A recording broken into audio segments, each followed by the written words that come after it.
They had the modern music, and they had the punk music, and they had the ska music and stuff like that. And he said the North wanted an identity title, so they said Northern Soul. And Northern Soul is the old music from the States.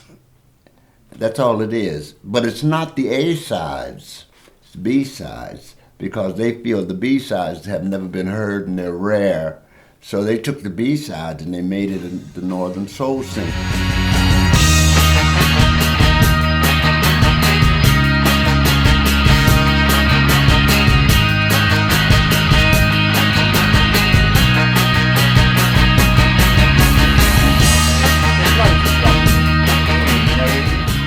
Because I specialise in Northern Soul and I go to America quite a lot, so finding all these old sort of 60s things from Chicago and Philly and all that, it's great. I love digging for music. That's another part of the enjoyment for me, just finding new songs. I don't know what that is, just have a listen, and half the time you find it's some awful country record, but sometimes you turn up a gem, and it's great. Northern Soul and soul music in general, and all that era of music, not just soul music, but that era of music will always be around. People playing real instruments with real passion. You can't knock it. The music isn't sort of perfect. You can just feel and hear their passion when they're singing, and that's just what I love about it. I just love that soul and feeling what they're feeling. You've got decent DJs with a decent ear for a good sound, and that's what's finding it, really. Your Russes in the 70s and your Kev Roberts and Richard and Ian Levine. Wow, you know what I mean? And they've influenced other DJs to go out and discover records and stuff. So if it weren't for a lot of these discoveries, we won't have these good tunes, here. We're going to go out and we were not going to be dictated to by what record companies want you to play. We'll go out, find our own records, find our own lifestyle, our own clothes, and make our own scene. I went out and I found records. The more obscure they were, the more people who never heard of them, the better. But yeah, we wanted something that was exclusive to us. It was just something totally different. So you'd go somewhere and you'd hear records you couldn't hear anywhere else. It's always the same story. They went on to do other things, become a postman or a bin man, a refuse collector. They never knew they'd had a little record that people remembered. And it was always amazing when they found out that people still appreciated their work. Some of the recordings weren't the best quality, but they just got people maybe in a very small room sweating away on cheap equipment, and it was all about the emotion and drive that they put into the music. Motown and Atlantic stroke Stax, they had the monopoly, so people in this country weren't getting all that sort of stuff in the 60s because it was just getting, swept away by all the Motown releases. But once all those tracks kind of dried up and the DJs started looking for alternative stuff that was just as good, and a lot of it is just as good, that's when they started finding all these gems that were on other soul labels coming out of Detroit, Chicago and New York and Philadelphia, but they were on minor labels that were either minor hits in the States or didn't make it over to this country. It is very, very, it does touch you here in the heart. It's soul music, it's perfect.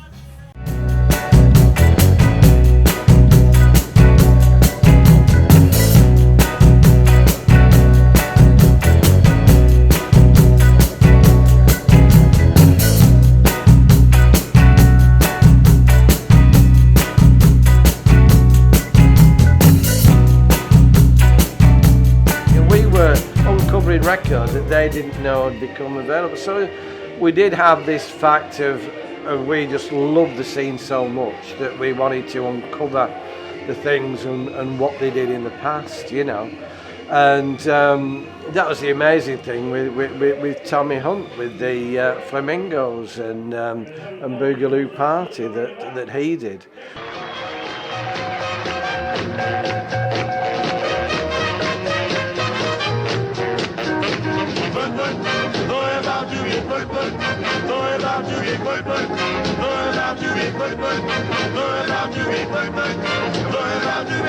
Start jumping at the break of day. When the joint starts jumping, it's almost break of day.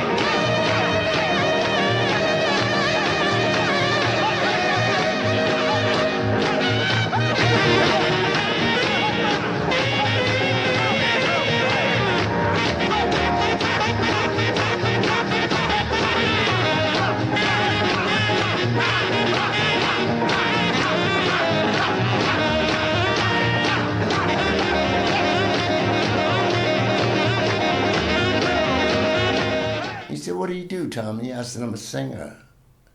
He says, anybody I know? I said, you might know the group I was with. And I said, the Flamingos. And when I said the Flamingos, he said, you mean a group, American group called Flamingos sang a song called I Only Have Eyes for You? I said, that's me. He said, my God. He said, really? I said, yeah. He said, and he got so excited. He said, I'm going to take you into the club. I'm going to introduce you to all the staff. Then you will have loads of friends to talk to. Russ first came up with the idea, as he was living in England, of recording him on an old Northern Soul classic, a song called Cracking Up Over You, which I had just broken into the first. I discovered Cracking Up Over You by Roy Hamilton on RCA. So Russ did a cover on Tommy Hunt, and that became a pop hit. And then Tommy came up with a new song based on the Love I Lost called Loving on the Losing Side. And that was a pop hit. So his Northern Soul legendary fame was from the stuff he did for the Northern Soul scene rather than stuff that was discovered years earlier. And when I got to the club to do the show, the night I got to the club, I wouldn't get out of the taxi. He said, why aren't you going in there? I said, because I don't know if I'm going to come out. So he said, oh, Tommy, shut up and come in. So he kept telling me, so I said, okay, I'll go in. I said, but you're going to have to get me out of there safely. He said, you're not going to have any trouble. When I got in there, I walked into the main room. I'm not ready for this. Bodies laying on the floor, all around, and people dancing and bodies laying on the floor. So I'm stepping over bodies to get to the dressing room. Wait a minute. I said, hey, are they dead or are they asleep or what is it? He said, Tommy, that's what they do. They dance and dance and dance, and when they get tired, they lay down and relax and take an upper pill. I said, they're taking up a pill, and then they sleep, and then they dance. I said, I've never seen anything like this. I said, I've heard England was crazy. I said, but this is madness. I said, I don't know how to handle this. I've been to America and found these 4,000 records that were quite famous. I've been on TV loads of times talking about this, where my father was going to throw the T-chest, there were T-chests full of 4,000 records, and a little two-propeller plane that was going to the Bahamas on our holiday couldn't get off the ground high enough because of the weight of the record. My father said apparently he was to throw him into the sea, and my mother saying, don't do that. I'd spent 10, 12 days in a row from 8 in the morning till 6 looking in 110 degree heat looking for these records. I'd found a stash of 500,000 records with no sleeves, all scratched up and rough, but one of each because they're from ex-radio stations. Every big Northern Soul record came out of that lot. The summer of 73, I went back to the Mecca. That was the golden period. The Wigan didn't open until late 73, in September. Didn't really get going until about November. Russ Winstanley had me come to Wigan and do a guest spot. When the casino kicked in, there'd been nowhere the size of the casino, so that was wrong, but nowhere. It was purpose built with a sprung dance floor, which was done at the time of the big bands, so the floor was incredible. So that probably helped the fact that the records got a bit faster as well, and the floor had this give. It was almost when everybody was stomping along there, 2,500 people, you could see them all going up and down. It was amazing. So running 3 nights a week, we're getting 15,000 people a week through the doors for 8.5 years. I can really say that it was the most exciting time that I've ever done a show. And like the love that I've seen coming out of these people for that kind of music, you could literally cut it with a knife. It was so thick. I just couldn't believe. I said, this is more than show business. Great looking label, isn't it? It says the Vondells with King Colax in combo. What a great little title that is on Marvello Records. Valentino. It's a great sort of 60s, almost just sort of the other side of doo-wop, sort of into soul, you know. But John Edwards, the look on your face, that's a lovely mid-tempo, and Sylvia St Clair on Brunswick. When you can hear the vocals on some of these singers, like this guy now on here, and it's like, shit, yeah, we're having that. That's how I want to sing, you know, so I try to sing. So here we go. We used to be into Tamla Motown and so on, and when I was about 14, 15, in the early 70s, and one of my mate's brothers went to Wigan Casino and come back, and this guy I didn't know him, I knew his brother, and he asked the DJ to put this record on, and he danced, and it was like, he just sat there like, what the hell's that like? And it was so good that we started getting the records and got into Northern Soul. In fact, when I was young and I used to go out dancing, a lot of my mates who I used to work with who weren't into the soul scene, we talk about what we've done at the weekend, and they go out chatting birds up, and I go, no, I go out for dancing. I go out for dancing, that's what I want to go and dance. And they go, but you go to a club to chat girls up. No, you don't, you go to dance to music. You know what I mean? That's where you want to be, on the floor. And, you know, that the music just, it lifts you and it makes you want to dance.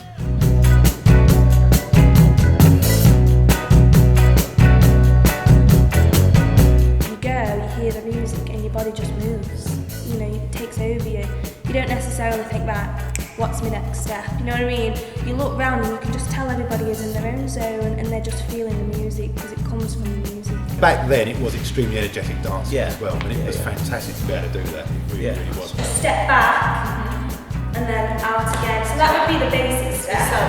If you were to teach someone. That's like the beginner step.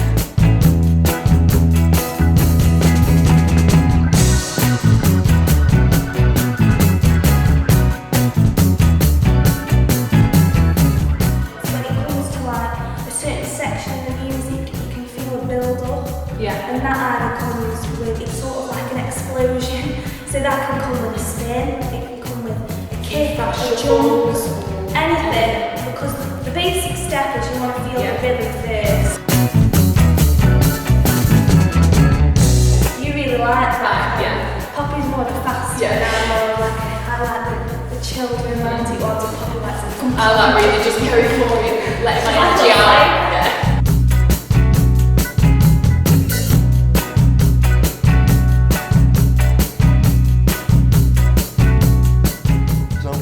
Where I travel in the world, which I was really surprised that Northern Soul has such a grip now on the world. It's really, really coming back strong. It is. You'd be surprised when you're not following the Northern Soul movement, and then when you are and you see things that maybe were all around you before, but you start seeing there's that that's been played in this shop when I walk in, and you suddenly realise that it's everywhere. Fatboy Slim using Sliced Tomatoes by the Just Brothers for, I think it was called Rockefeller Skank. The casino was definitely a forerunner for the Hacienda, because a lot of the acts when they were youngsters used to come, and even with the Mondays and the Stone Roses, you've got that type of feel in there. And the same thing a little bit later with Ocean Colour Scene. Because back in the sort of 80s when it was the rave culture and the house culture, people were likening that, although the music was totally different, the dress was totally different and the venues were totally different, but they were linking the kind of the sort of dance culture and everyone together in a venue. They were linking it back to Northern Soul and the Northern Soul venues of the 70s. Seeing little signs even there, like I'll drive past a shop in Longton and there'll be a Northern Soul bag in the wind and I'll be like, there it is again. Following us everywhere. If you're going to listen to it, you're going to listen to it. And it's lovely that if we can get it out there, that other people who don't know start listening to it. We want to find stuff, we want to spread, we don't want to be stuck in that box of pop music, because there's nothing wrong with that, but some people are thinking there's more, people do want to see if there's more stuff, and this Northern Soul, it's a hidden gem.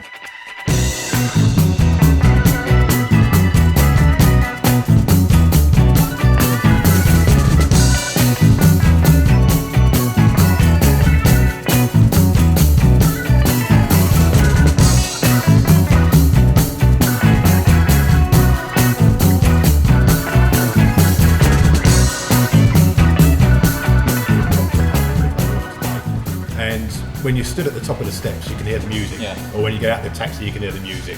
And as you go down the steps, you're going back to your youth, really. You know, as you go down, the music gets louder and louder. You hit the dance floor, and there's all your friends out there dancing about. The classic period in Northern Soul is mid-60s, but now they'll play things from 58 through to 78, or maybe even more modern than that. You know, it is evolving.